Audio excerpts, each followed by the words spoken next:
first, just your overall just synopsis of the year, if you can. But just so about, just this feeling right now, and knowing that it's a multi-year process, as you guys had in that year too. It's been a season of ups and downs for us. We had a lot of injuries, people in and out, and a lot of learning experiences for us. We're a new team. We got some new players here. So we're just learning from it, learning from everything we've been through. And we're building, I guess. You can't come into a season with a brand new team and expect us to be great, but I'm proud of this team. We learned a lot. We grew together. And I guess next year we'll just keep growing and get better. And lastly for you, just your journey as a player every year, just adding to your offensive game tonight, really came through the team, kind of had kind of a quiet match. What's the next step for you personally? Just growing as a two-way player. That's obviously hard. For me, it's just keep getting better, keep learning, keep being open to everything, all the advice, everything the coach is saying, even some stuff that my teammates are saying.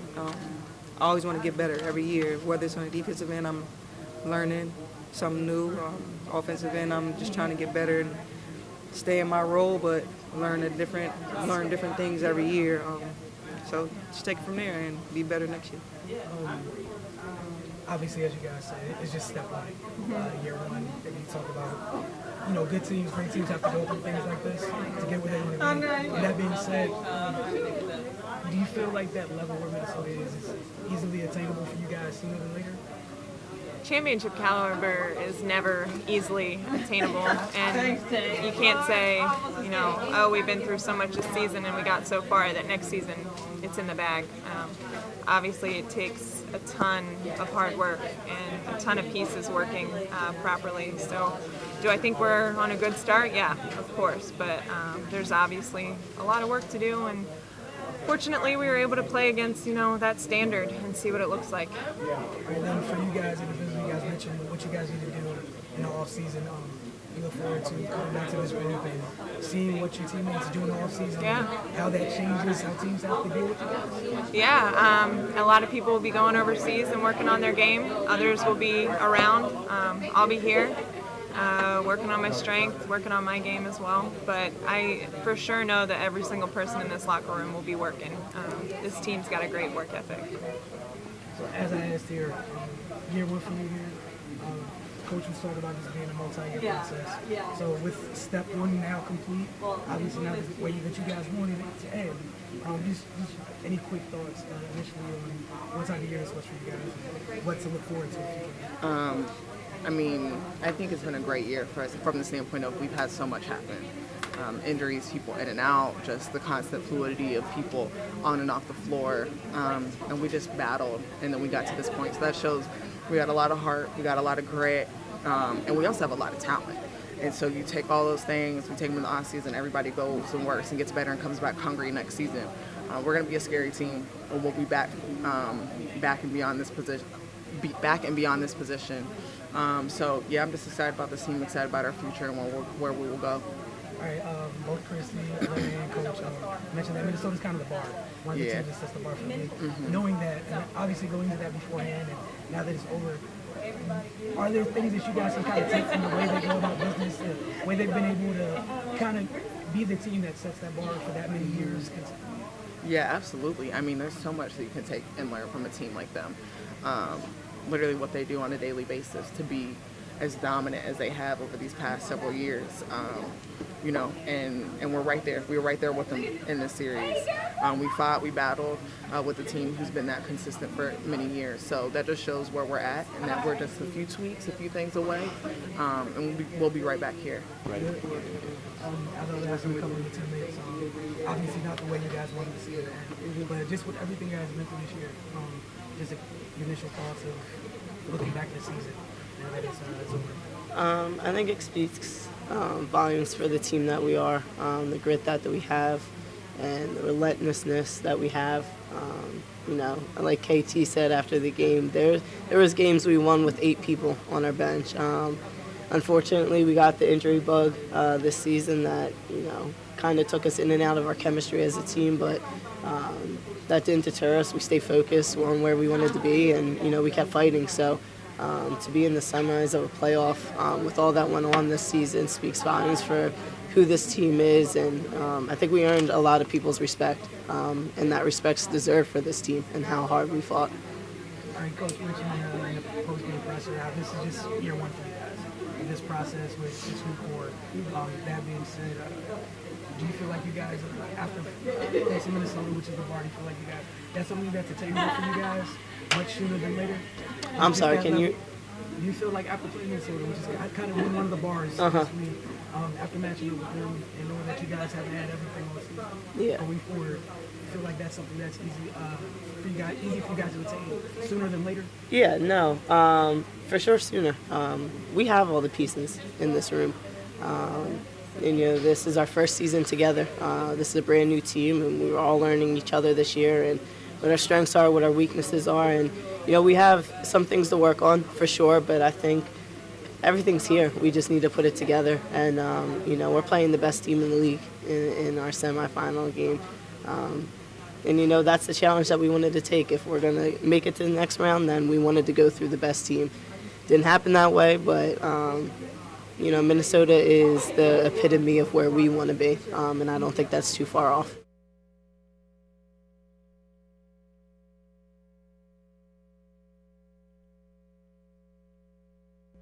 Good evening, everybody. Another wonderful Tuesday here.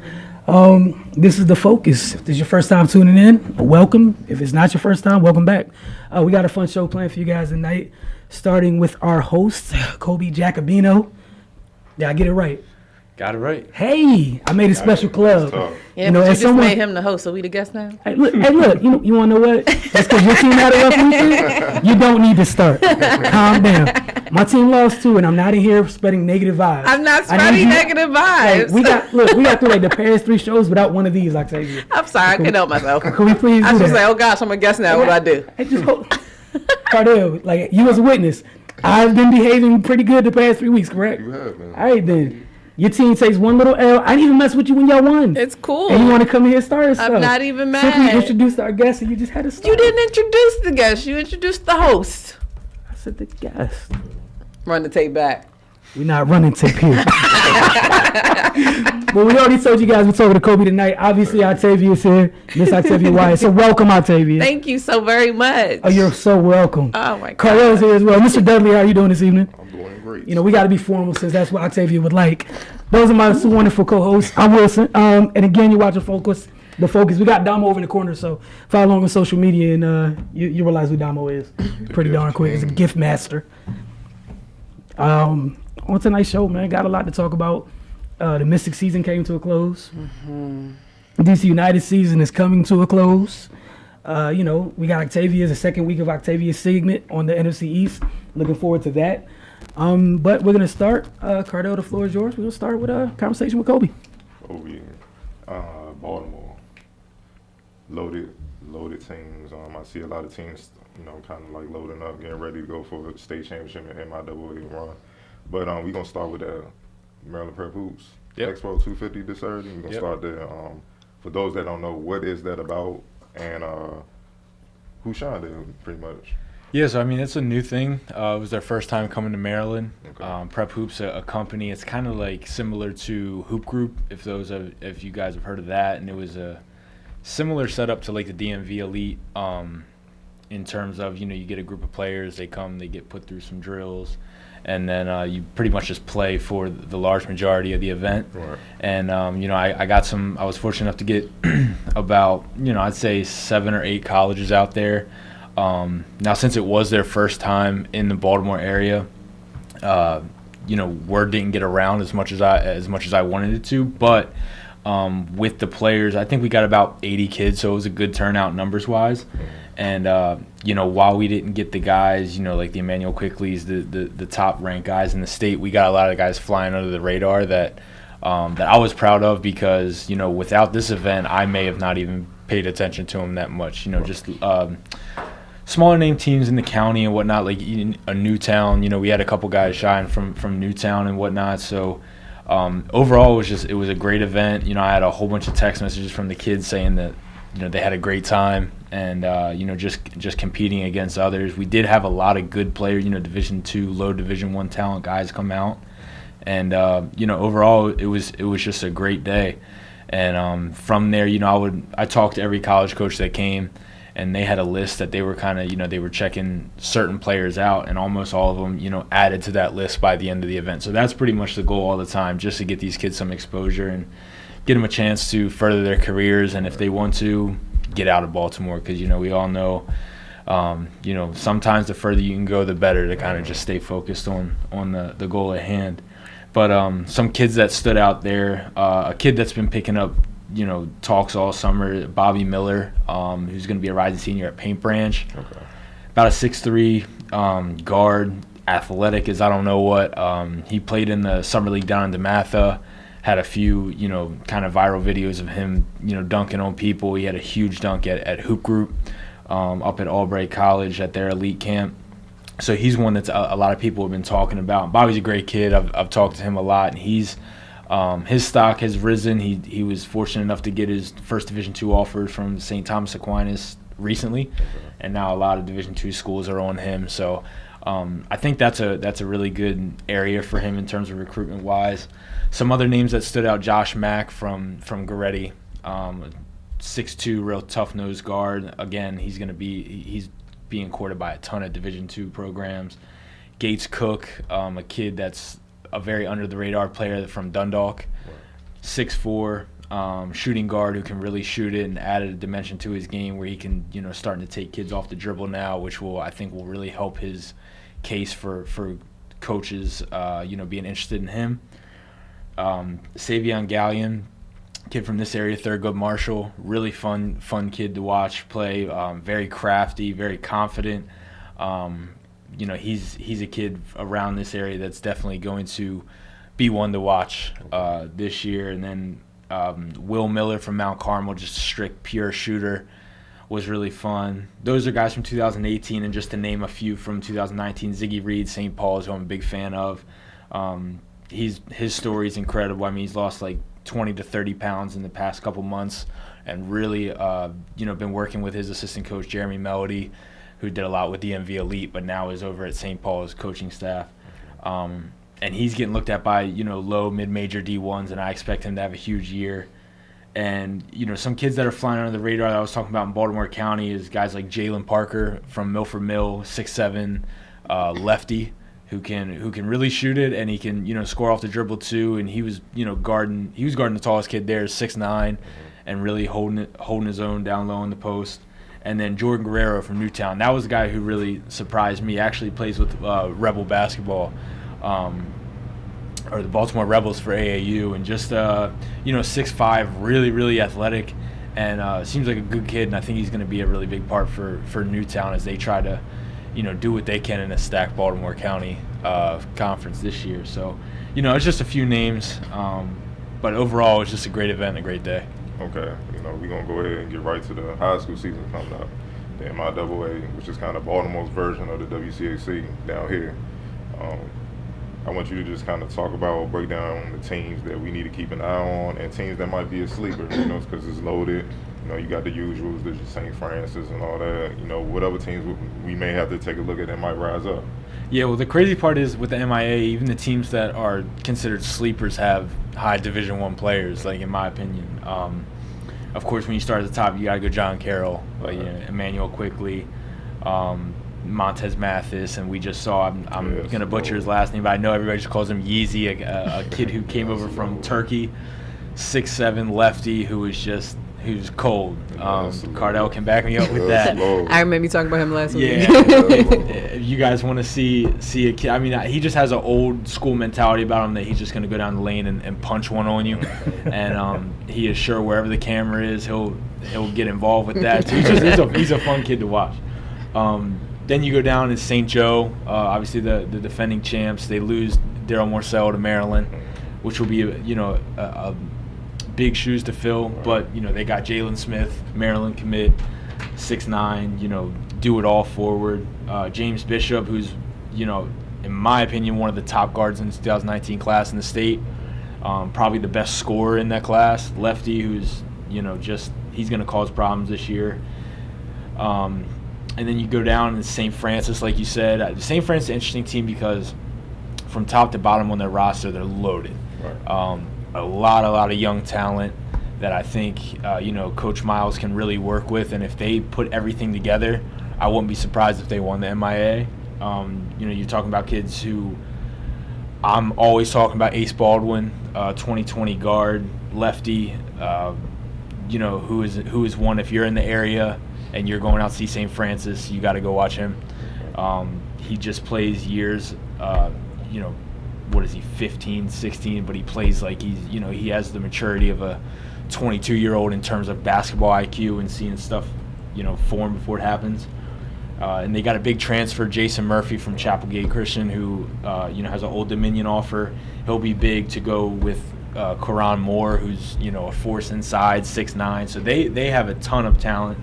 I think that's going to really be the big races, John Carroll, St. Joe, and St. Francis. But then right below them is Mount Carmel. Now they just lost one of their big playmakers, Will Thomas. He transferred to Mervo. And but still, they're just so deep at pretty much every position, and they went to the BCL and MIA championship game last year, lost both to St. Joe, but they're returning a ton of seniors, so I'm sure they'll be right in the conversation. And then you talk about sleepers, in my opinion, it's McDonough, and we talk about Noah Locke, who's one of the prized recruits in the 2018 class. Who Cardell is following very closely with his documentary, and they have some role players, Kevon Brown, Drew Green, who's a transfer from Lake Clifton, who I think will be a very big contributor for them this year. So look for McDonough. They're not going to be any pushover for sure, just because they have Noah, right, and he's such a threat. And then Calvert Hall. They got guys like Brennan Adams, another prize 2018 recruit, Montez McNeil, who had a really good freshman year last year, and with Justin Lewis leaving to go to Poly, he's going to have a lot more work on his shoulders. And then Logan Curtis, a guy who's kind of under the radar, but a guy I really like to watch, who gets after it on both ends, can really shoot it, and he's going to be a mid-major kind of Division I kid, I think. So. They're going to be very strong too. They have a talented freshman, Darius Tillman, point guard, 6'3", lefty who knows how to play the game. But when you go from middle school to varsity level high school and the MIA, it's going to take time to adjust. So the MIA is loaded. If you can get out to go watch pretty much any matchup, you're going to be entertained. Okay, and what about Baltimore City and the county? Starting with the county first. Just because I feel like the county's a little bit deeper than the city this year. That might be an unpopular opinion, but that's just mine. Start off with Perry Hall, obviously the 4A state champs. They return, Lakeel Hardnett, Anthony Higgs, Tyler Holly from that team last year. All of them are, mid-major to high major D1 athletes. Anthony Higgs is, he just got back from his visit from Ole Miss. He's got Xavier. He's got, quite a list. And then Lakeel Hardnett's honestly one of the most versatile bigs in the state, 6'8", who pretty much plays the point forward, kind of like a LeBron role for them. They're going to be fun to watch. I think the most intriguing team by far is Delaney, because they got Shea Evans, who is a top player in his class in the country. Josh Cornish, the transfer from Calvert Hall, is really going to step in and be a leader. For his senior year, he had committed to Southern Utah. And then, they have two special freshmen in Ike Cornish, who's Josh's little brother, and Ryan Conway, both who are nationally, very well known. Ryan Conway has plenty of stuff on YouTube of making, kids look silly and whatnot. I was actually talking to Coach Matt Lochte at the DMV Elite, and he's just a guy who keeps it real. And my concern with Delaney is their big men. They really don't have any. But then you have Shea. You're talking about a 6'7" kid. If he can kind of focus on being that rebounding presence, I think they have a really good shot. Right. But it's going to be fun watching them. I think it'll ultimately come down between them and Perry Hall. And Coach Lochte's real. He just you might as well embrace having a guard-heavy team. Right. And you go from Perry Hall, where they have Lakeel Hardnett, Anthony Higgs, and now Anthony Walker, who they're all 6'9". So 3 6'9s on the floor against a team with 4 guards. You know what I mean? It's a battle of opposites. So I think that'll be a good matchup. But then I think the sleeper here is Milford Mill, and not a lot of people have really heard about all the people that they have gotten in for transfer-wise. Jordan Goodwin, Eric Turner, they both got from St. Francis, 2 seniors who just know how to play. Jordan's going to be a great scorer for them. And then, they have guys from last year, Ahmed Milton, point guard, who's really savvy and just knows how to get everybody involved, knows how to pick his spots to score. And then Jalen Parker, who's one of the most underrated, I think, prospects in the 2019 class in the Baltimore area, 6'7" wing. He was at our expo, and just a kid who, it doesn't. I told colleges, look, watch him for a couple minutes, and they all loved him. So Towson and Hampton are kind of interested in him. I think as we go a little bit more, he'll have a lot more schools on his list when it comes down to it. So. And then, I think the next team after that is Woodlawn. They have a dynamic duo, and Mark Brinkley and Damari Warren is their backcourt. They lost a lot last year. They had a really good season last year. I think it went something like 17-3. But getting those 2 guys back, they're 2 Division II players. So they'll definitely not be a pushover. Going into the city real quick, and I'll just make this quick. We were talking before the show, Poly. I really don't have anything else to say about it. They're loaded. Demetrius Mims, and I'm not afraid of saying anything. Like, he's probably my favorite player in the city right now, just to watch in terms of the passion that he plays with, and he just goes after anyone and everyone, and I respect someone like that. Justin Lewis, obviously one of the top players in the 2020 class, like Shea Evans, top 3, I would say, in the state. Raheem Ali, a young point guard that returns, who led them as a freshman point guard to the state championship. So, his presence will be crucial. And then you have role players like Cleveland Horton, Amani Walker, that'll help, just make them a force. And then I would just go Patterson after that. Even with Marvin gone? Even with Marvin gone, I have a lot of faith in their coach, and they have, Gerard Mungo. I think he's a kid who, with Marvin gone, is going to have a lot more of the scoring opportunity than he had last year. And I watched him over the summer, and the kid can score the ball. So I think, last year, and rightfully so, he kind of deferred to Marvin, kind of let him do his thing. Marvin's one of the best players in his class. But I think he's really going to carry a lot for that team. And then they have a transfer from Lake Clifton, TJ Thomas, another guard who's one to watch. And then in terms of being an interesting team, I don't think they're going to be up there in the standings, but Mervo, just because they got Will Thomas from Mount Carmel. I'm a big fan of Will Thomas's. I think he has a lot of potential as a playmaker, 6'5" wing who can handle the ball and make others around him a lot better. And they also have 2 other juniors, twins, who are about 6'7". They both look spitting image of like Brandon Ingram, both of them. And the one even got his hair like him, with the little twisties and stuff. And he said that's why. Hey, it is what it is. But yeah, man, I think they'll be an interesting team, and their coach is my old assistant for my college team. So I gotta give them a little shout. Okay, I'm gonna just give you some players, and you can kind of quickly just tell everybody why they're special and why they stand out. Yep. You touched on Shea Evans, Ryan Conway. What makes him special? I know you said you could see him on YouTube, but in your eyes, what makes him special? I think just the way he handles the ball and just his knack for scoring. I think as he goes through his progressions of development, especially his freshman year, I think he's ready for the varsity level, especially at Baltimore County level. I think he'll be fine there. But when they go against some more stout teams in a private school league, wherever, he's gonna, he'll struggle just like any freshman would. But it's just really his knack for scoring. I don't think there's another guard in the area as a freshman that has the ability to. He's not gonna blow you away with athleticism, but he just knows how to. He's just very shifty. He knows how to. He just knows the seams to attack.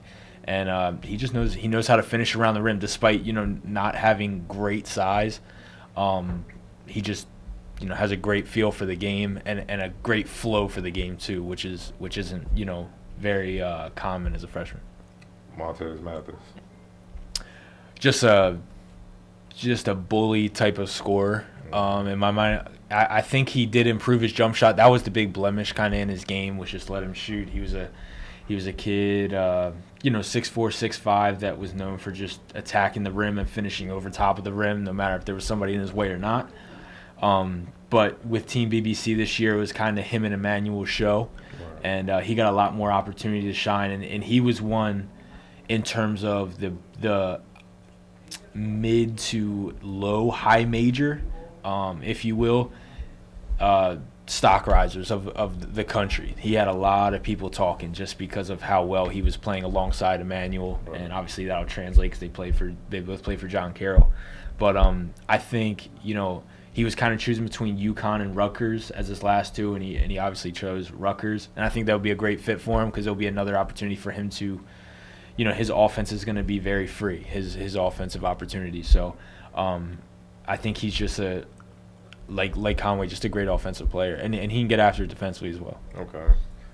Christian Jones out of Annapolis, he was at the DMV Elite 80, and couldn't nobody stop him. Who's this kid? But what you think about him? Yeah, I was telling a few people about him because after we did see him at DMV Elite 80, I mean, he had a great year last year.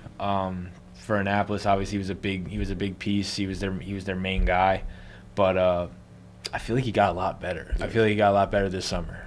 Again, another Team BBC guy, but he was doing it all, and that's something that he was always a good rebounding guard for his size. 6'2", 6'3", he's really physical. He can definitely rebound the ball for his position, but just scoring at all three levels was what kind of I was seeing, and always locked in, even in the defensive end. He kind of, especially at DMV Elite 80, which became an event that people want to kind of prove themselves at. Mm-hmm. I feel like that's how he played, with kind of a chip on his shoulder all afternoon. So I feel like it's going to be he's primed for another big year.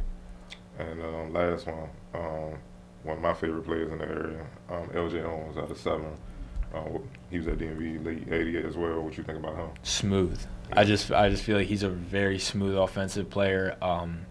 Even last year when they went up against Mount St. Joe, Daryl's a great defender, and he's very physical, and he's very he's got all the tools. Obviously, that's why he's at Maryland. He's going to be a big piece for Mark Turgeon this year, but Owens got the better of him on more than a few possessions, and I don't want to say he made it look easy, but from my point of view, it looked a little bit easy. Just and another guy who can just really score it from all three levels, and he's just a natural scorer, just knows when to pick his spots.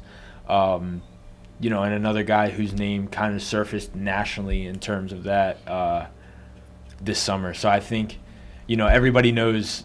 I've talked to coaches around the MIA, B conference especially, and the A conference, but they when you bring up 7, they're like, LJ, that's the first thing. It gives coaches a headache.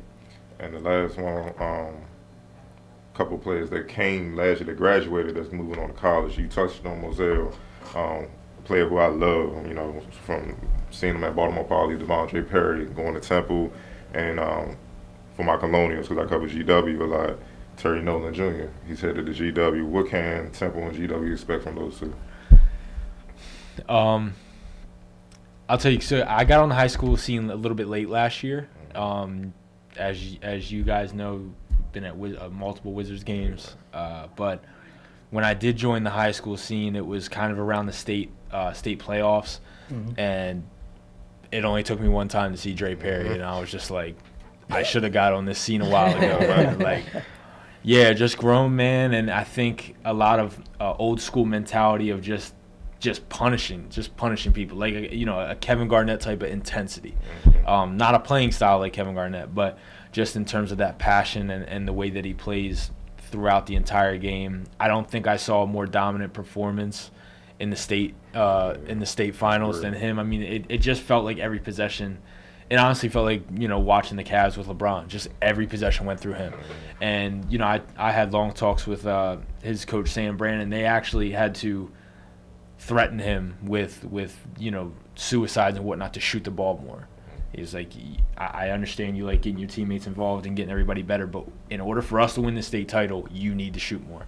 And, you know, he goes out there and he starts knocking down threes. You know what I mean? So that's something that he always had in his arsenal, but he never showed anybody. And then after that, you're just like, this kid's the real deal. So in terms of tempo, I think he's going to be a guy who not many people know about in terms of nationally, but he's going to be a kid who definitely turns some heads. And I'm excited for his first time out on the fast break and somebody sizing him up, because if you're gonna block him, your wrist is gonna get broken, because that's how hard he's gonna punch you. You know who he remind me of NBA wise? He kind of old school player, Rodney Rogers back in the day, with the build and the athleticism and shooting and everything. That's who I see every time I see him, man. So just total strength. He's gonna be going for tempo, and I'm glad he went there. And after talking with Coach Brand, you know, he loves the fit as well. No doubt. Going on to Terry Nolan, what George Washington's getting, first and foremost, a great kid, and that goes for Dre too. These two are just great, you know, high character type of guys, and Terry's, you know, a great scorer. Obviously with Mount Carmel, he led them to both championships appearances at least, and I think he's going to be an impact player right away. He originally committed to Tennessee Chattanooga 2 years ago, and I always felt like he'd go higher. I think George Washington's the best fit for him to be one of those guys on a mid-major team who can really shine, who we might see in an NCAA tournament one day, and, you know, just catch everybody's eyes. All right, well, Colby's not going anywhere. Neither we. We're going to take a quick break. You're watching The Focus. Thank you so much for coming in. We appreciate it. Hope everybody enjoyed that first segment of the show. Obviously, no guest is allowed to leave here without going through rapid fire. But for us to get to rapid fire, we got to first go through local coverage. Going to take a quick break, and when we get back, knock out local coverage. We even got a little bit about that Pop the Trunk this week. Bring it back real quick. NBA starting soon, so, you know, NFL is heating up as well. So Pop the Trunk will be put back into the middle of this show on a regular basis. You're watching The Focus. We'll be right back.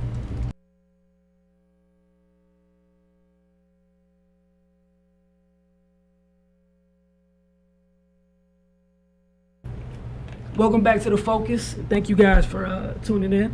Hope you guys been enjoying the show thus far. That being said, it's week 2 of Octavia's. I said Octavia. I didn't say anything. Hey, look, I just want to let you know that one wasn't personal. That one wasn't personal. It just happened. But your segment on the NFC East this week, the floor is yours. Cool. I'm gonna keep it short and sweet. Obviously, everybody knows the Redskins won. Yes, I'm looking at you, Dama. Since he had to make it known. Redskins won. You got the Giants, the Cowboys, and the Eagles all taking an L this week. Staying out there, I'm going to say Odell Beckham came back for the Giants this week. Still nursing an ankle injury, obviously. He only had about 4 catches for 36 yards. I don't know what's going on with the Giants. Looks like their offense is nowhere to be found. 13 points in 8 quarters. Not great. It's actually a franchise low through the first 2 games for their franchise since 1947. So I'm going to need them to get together ASAP. On to the Cowboys. Look at my man Cardell over there. Broncos took the W this week, 42-17, completely embarrassing the Cowboys. Of course, everybody's throwing out the sophomore slump. Is Dak going through it? Is Zeke going through it? What's going on? Zeke had, 9 yards on 8 carries? 8. Don't give him so many. I'm sorry. 8 yards on 8 carries, so he got a yard each one. So damn, go ahead. And Nolan Carroll, previous Eagle, not doing too well over there, getting burnt every play before he got hurt. I think he's in a concussion protocol right now. Redskins took a W against the Los Angeles Rams this week. Gonna be honest, it was still a sloppy game, but the W is a W, not hating. What we talked about last week, of course, is your quarterback can't be your leading rusher and expect to win. This week they spread the ball around some more. Chris Thompson got 2 touchdowns. So it looks like they're spreading it around a little bit more. Try to figure out. Terrell Pryor still not really involved. Ryan Grant got a touchdown. And yeah, they face a big test in the Raiders next Sunday night, primetime at FedEx Field. Last but not certainly least, of course, my Eagles. Yes, we did take an L. I was expecting it. I was proud that they held on as long as they did. especially with how well the Kansas City Chiefs have been starting out, blowing out the Patriots week 1. So only imagine that would happen. But like I said, starting quarterback can't have the most rushing yards and expect to win. Carson Wentz had the most. We actually have no running game at all. Picked up LeGarrette Blount, didn't have one single carry. Don't know what's going on there. So right now they're dependent on Wendell Smallwood and Darren Sproles, excuse me. And of course we're still getting injured. Rodney McLeod as well as Jalen Watkins both out. So our secondary was already suspect when we started. And we're losing a lot there. And I'm gonna need for us to pick up a new kicker. Yeah, we got a new rookie kicker who had his very first game. I'm not impressed. Sorry, I need the next one. Caleb, get well soon. You weren't that great either, but I need something. So hopefully they find a veteran kicker that we can just pick up for a little while because I can't take it. But we face the Giants next week, so that should be a W. But we'll see what happens. Well, that was Octavian's segment. I hope you guys look forward to it each and every week. I know I definitely do because my team has nothing to do with it. So I can just sit back and watch for entertainment purposes. That being said, around our local coverage, the Mystic season did come to an end this past week at the hands of the Minnesota Lynx. They're in the midst of their own little Golden State Cleveland Cavalier thing with the Los Angeles Sparks right now. And it was the Mystics dealt with a lot this season, especially with availability issues. It's hard for a team in any sport to gel when people are always bodies always dropping, little nicks here that keep things out. Affects rotation. So it was a good step for year 1, especially considering they haven't made the playoffs since 2000. They haven't advanced in the playoffs since 2002. So they exercised a couple of That was the first time ever advancing. Yeah, period. Yikes. I'm sorry, history was made. So some positive steps. And in the locker room after the game, we got stuff up at finestmag.com. We got stuff at mymodelsports.com if you guys are watching depth. As you saw some of the the comments after the game from the Mystics players, they're more they're not discouraged. They're ready to take the next step. They were more of the mindset of we know what the bar is, we know what we have to get to play with those two teams, and that's for everybody in the league. There's a gap between Minnesota, LA, and everybody else. It's not just Washington. So it's not a bad first year. All they can do is get better this all season. Each player needs things they need to work on. Cardell's at length has shared some of those things. I have as well. So we'll keep you guys posted throughout the season how they're doing in the off season. As for DC United, it's been a down year for them. That hasn't changed. They lost on the road this past weekend. This weekend, coming up, they will be playing their second to last game at RFK. So if you get a chance, definitely go out to that. Just sentimental purposes. New stadium opens next year, and next year when the season starts, due to give them some more time until the new season is ready, the first 12 games are on the road. So these last 2 home games, the last you're going to see DC United in DC playing a game, because next year again, first 12 games are on the road. That's it for local coverage. As always, head over to finestmag.com, head over to mymodelsports.com, and we're gonna keep you guys abreast of everything going on as always. Cardell? Pop the trunk time. Pop the trunk time. Pop the trunk time. Welcome back to Pop the Trunk too. Yeah, man. Been in all season on vacation, but it's back now. So I actually got co-pop the trunk. Okay. I get, even though I would love not to, but I gotta give a shout out to Tom Brady. The way he torched the Saints, 30 for 39. Shout out to my starting player in my fantasy league. Not messing with you. My nickname for him is the surgeon because he's very surgical. He embarrasses the defenses, makes them look like they're like JV football. They shouldn't even be out there. And of course, I'm gonna give it to my Broncos defense, man. They showed up, man. I got them not too. even no bias, man. Like, was it Zeke the leading rusher last year, or was it Le'Veon Bell? Zeke was the leading rusher. Zeke was up. I think Zeke was. Maybe I missed 4 games. Yeah. So the whole that with that same offensive line, hold them to 8 yards. I didn't even expect that. I was just like, just beat them. But that was dominant. Then Dak only 30 for 50. I mean, you gotta give props where it's due. I didn't even expect that, and that's my mom. So I go with that. Pop the trunk, man. I got an honorable mention for Pop the Trunk. And I know it's unpopular in this area at the moment, but Simone Augustus, her grandma told her to shoot and she shot. You were there with us, sitting right there at Game 3, and she's the one that set the tone for the whole second half. The Mystics had a lead, had a little bit of momentum, and she scored the first 7 points out of halftime, and then the rest of her fellow Hall of Famers to be joined in, and just You give her gonna honorable do that? mention. You gotta put Maya Moore in there too, and Sylvie, because you know look. they both deserve to be, you know, Well, I mean, for you to be waiting out in the parking lot to that's see fair. them. That's what they Just make it a did. team That's fair. thing. You know, so. Or even though, yeah, that's fair. All right, so on rapid fire, man, what you got for us this Dun, week? dun, dun. First question. Oh yeah, and Colby the guest goes first. We work this way around. Yeah. I wasn't ready for this. Hey, so, how in the hell was Triple G versus Canelo a draw? That's that right there. I take it. I think one of the judges were blind. That's my answer, and I'm sticking to it. It's boxing. It's corrupt. They needed a second fight. So, I mean, I don't really have I could agree with that too. Because the other comments I have are not appropriate for this forum in which we're using. Okay. Well, Wu-Tang said cash rules everything. It applies, man. So, USC came from behind, beat Texas in double overtime. Is Darnold the Heisman favorites? Y'all go ahead. I'm sorry. The Darnold. I think it's still so early to be making people this, I'm but just saying, is he a favorite? Not is he a favorite? Is he the favorite? I think he's in the conversation. He's in the Maybe, conversation. yeah. Okay. I'm in the conversation. And secondly, since the reigning Heisman Trophy winner is still playing, and has put up numbers, if not comparable, but arguably better than Mr. Darnold. Yeah, we should just chill on that. Make somebody else earn that. What happened against Clemson? Oh, okay. You I'm just saying. You said I'm against just Clemson? saying. I mean, I don't. I like him, but L's matter. No. Look, that's cool, and that's All fine. L's matter. And I'll give you the L conversation. Beat downs matter.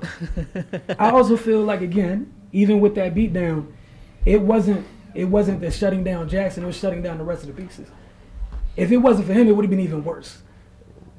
But again, they lost. I'll give you that. But yeah, I'm still riding with this. It's Jackson's until somebody takes it from him. And I know Darnold had a good game against Texas. And again, I'm not patting nobody on the back for beating Texas. But he had a game the other week too. Yeah, and he had a bad game the week before that. So. Nah, I don't know about that. But I'm just saying, is he the favorite? Nah, I don't think he's a favorite. You can't discredit somebody and give credit to another guy when he don't come up. He's supposed to be the Heisman, right? Nah, I thought Darnold didn't come up the first week. Like, he hasn't been playing great. The game against Texas was cool, but it's been inconsistent. The way they came back, that matters. But why were you down against Texas? That Maryland beat easily. Beat easy. Maybe they took Maryland crazy because we haven't heard from Maryland. You know, come on now. I just like Howard was hot up in week 1 too. What happened? I mean, it went back I'm just saying. Yeah, all Hey, right, look, you know. I said it's fair. I'm just saying, is he a favorite? I don't He's think gonna he's a win favorite. it. He Nah, can. I think, like I said, he's in the conversation. He can blow up next He's in the conversation. few weeks and be done, bro. I think it's between him, those two, and Rosen. Falcons. They beat the Packers 34-23. Will they redeem themselves this season and ultimately win the Super Bowl? No. Is that the Eagles talking? No, that's just me being serious. Nah, I don't see it. I mean, I definitely see them being in the conversation and getting to the playoffs and being in the mix. I don't see them having the special type of season they had last year. As long as the surgeon is breathing, I'm going to say no to that.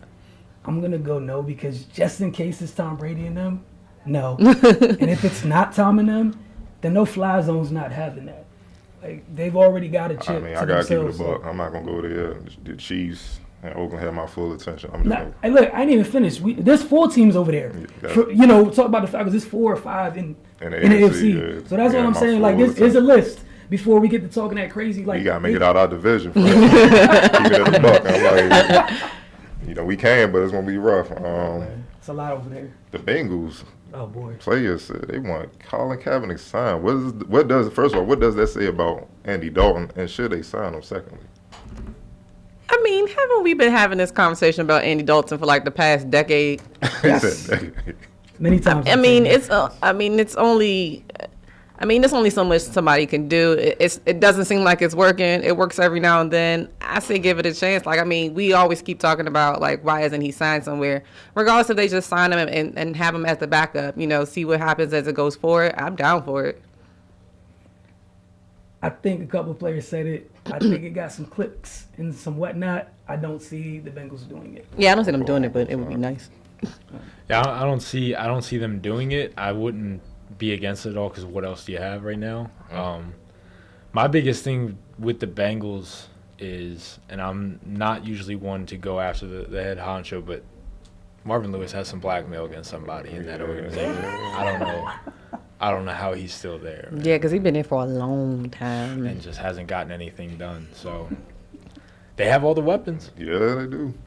You know, it got to be pretty bad for somebody like A.J. Green, he barely talks, Yes. to essentially come out and hit you with the give me the ball.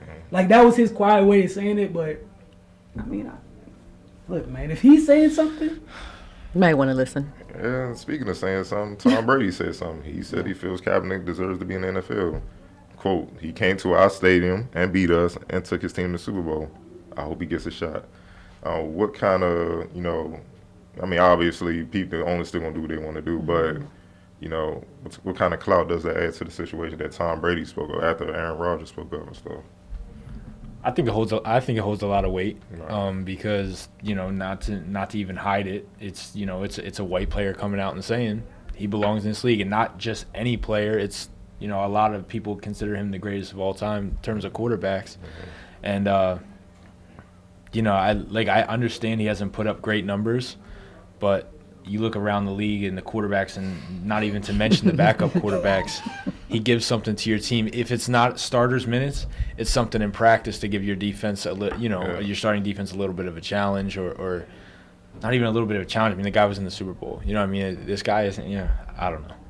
It boggles my mind. Yeah.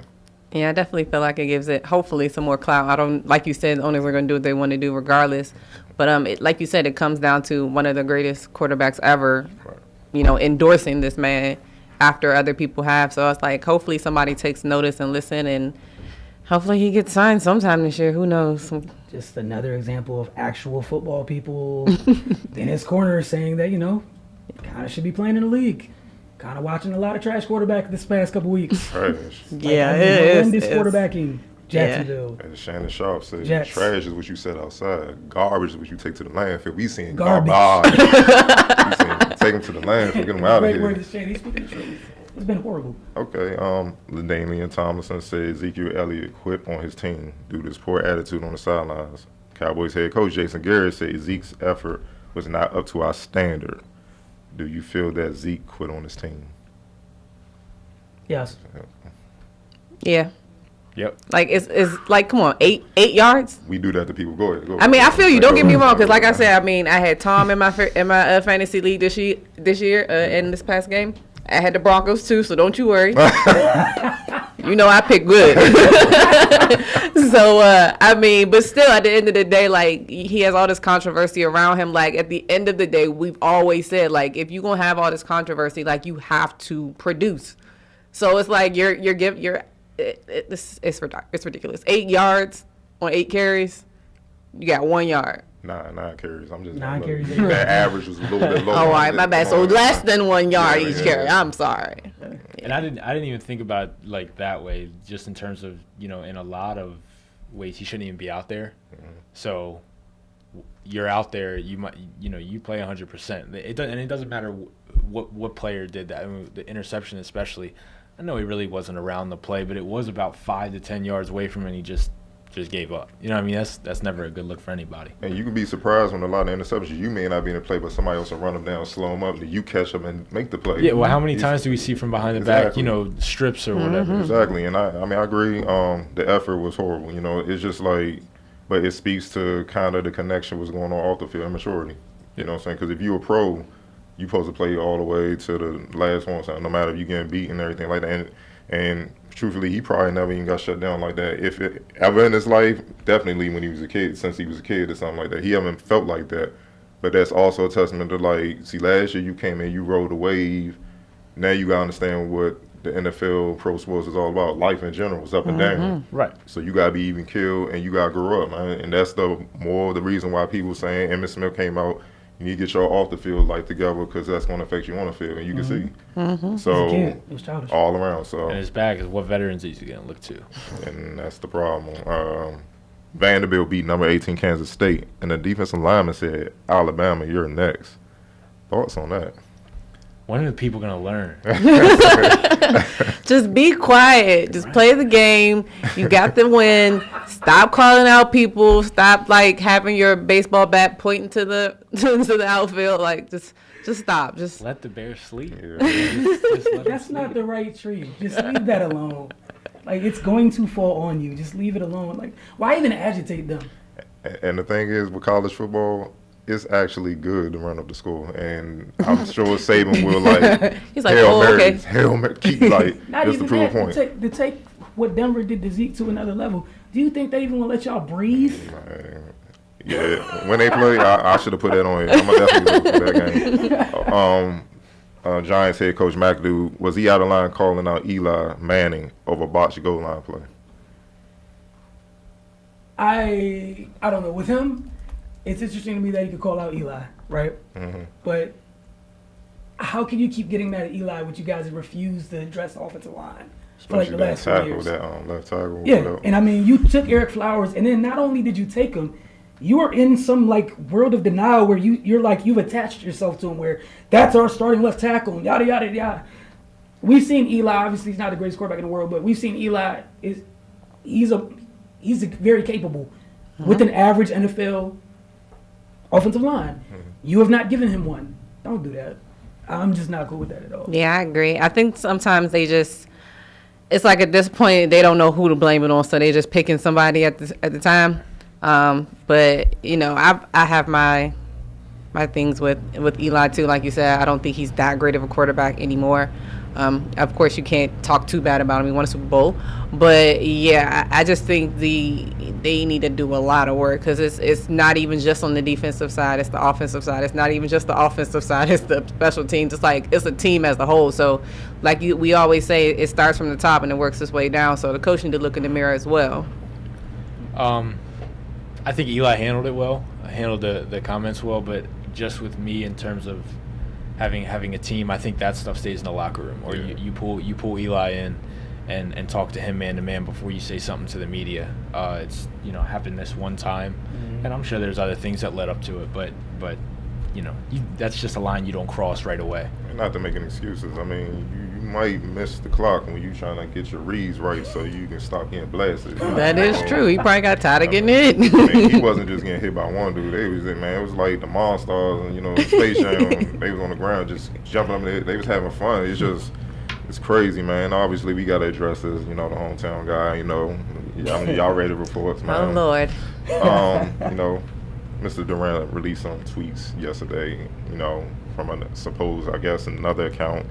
And he kind of attacked the OKC organization, the coach, and, said he was better off. It was their fault. Why things didn't work out in a sense, trying to be nice. Today, he apologized for those tweets criticizing former coach Billy Donovan and the Thunder. And he called it childish and idiotic. I mean, just what are your thoughts in general on that whole situation? You guys will go first. I'm just glad he didn't come out with my phone was hacked. Exactly. That's number one. I'm glad that he kind of owned up to what he said, but at the same time, it was an idiotic comment. But man, it's just the world of social media aspect and all that stuff. Durant is a famous player for going back at the naysayers and whatnot on social media. He's even famous for after games getting right on his phone and looking at everything that everybody's saying in social media. If you're a verified account on Twitter, only look at your verified mentions. Don't worry about what the regular Joe Blows are saying. You don't need to really even confront that.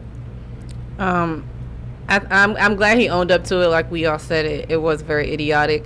I don't think it'll put like a damper on his overall like being like a superstar and having fans and stuff like that. But I just think that for me, it was classless, so it just kind of made me look at him a little bit differently. Because it's like on one end, when everything happened, when you left, it was, oh, they were great, I just felt like I needed to make this decision for myself, nothing against them. And then to kind of have this on the side and really have these type of feelings, like I don't really like people like that. So I feel some kind of way about it. Not that I really care or he cares that I care. But I mean, it is what it is. It does go back to, like you said, about social media, and he is the type of player that it just seems like everything that somebody says about him bothers him. Even when we go back to the fact that, he tries to turn it around and make it into a joke with the red velvet shoes and all the quotes that people talked about him on the insoles of his shoes now and everything. But I just feel like he lets too many people get to him that easily, and it's going to put a target on him too, because people are going to start bothering him on purpose now, and that's what happens. The more you feed into it, the more they're going to do it. So hopefully he takes this as a lesson, and just like we said, just play a game like you a superstar, like you making money, you playing a basketball game as your job. Like, people would kill to be in your shoes. So I just think he needs to be humble and keep it moving. I think it's a reminder, one, everybody's human. True. That stuff does get to you, even though athletes sometimes, athletes love that cliche thing of, I don't pay attention to it. You cover sports long enough, they see everything. Almost all of them get on their phones after games, sometimes minutes after, sometimes within an hour or whatever. I think maybe it's something where maybe he uses some of that stuff to fuel him, what have you, but it got to be a limit to it. And if that stuff at some level bothers you that much, you got to step away from it. Like, you just can't. And yeah, it's cool that you owned it, but it should have never happened to begin with. You got baited, and that's why you don't need to be out there on social media like that anyways. Because that one person, that was like their goal that day to get you to do what you did. They're cool now. But hopefully, you're 28, 29. Hopefully you get to a place mentally where, you find another way to, fill some of that void that you spent on Twitter. And I just feel like he just got to stop being so thin-skinned. This is just a life lesson where I don't care how much you think you can. You try to control the narrative, try to control your circle. You're not going to stop people from talking. Yeah. If somebody don't like you, they're just not going to like you. It's nothing you can do about it. But at the end of the day, guess what? You don't really have to care if they don't like you. You know what I'm saying? Just keep living your life, keep doing what you're doing, and all this will pass. But yeah, just it's you're not gonna win that battle. Just not at all. And you didn't even have to even fight that battle, because guess what? You won the show. Yep. Finals MVP. That was your drop the mic moment. Enough said. Yep. I want to thank you guys for tuning in tonight. I want to thank Colby for coming through. We truly appreciate every one of you guys for tuning in. See you guys either next week or the week after, same time, same place. Follow the Focus social media accounts for updates on next week's show. Thank you guys for tuning in.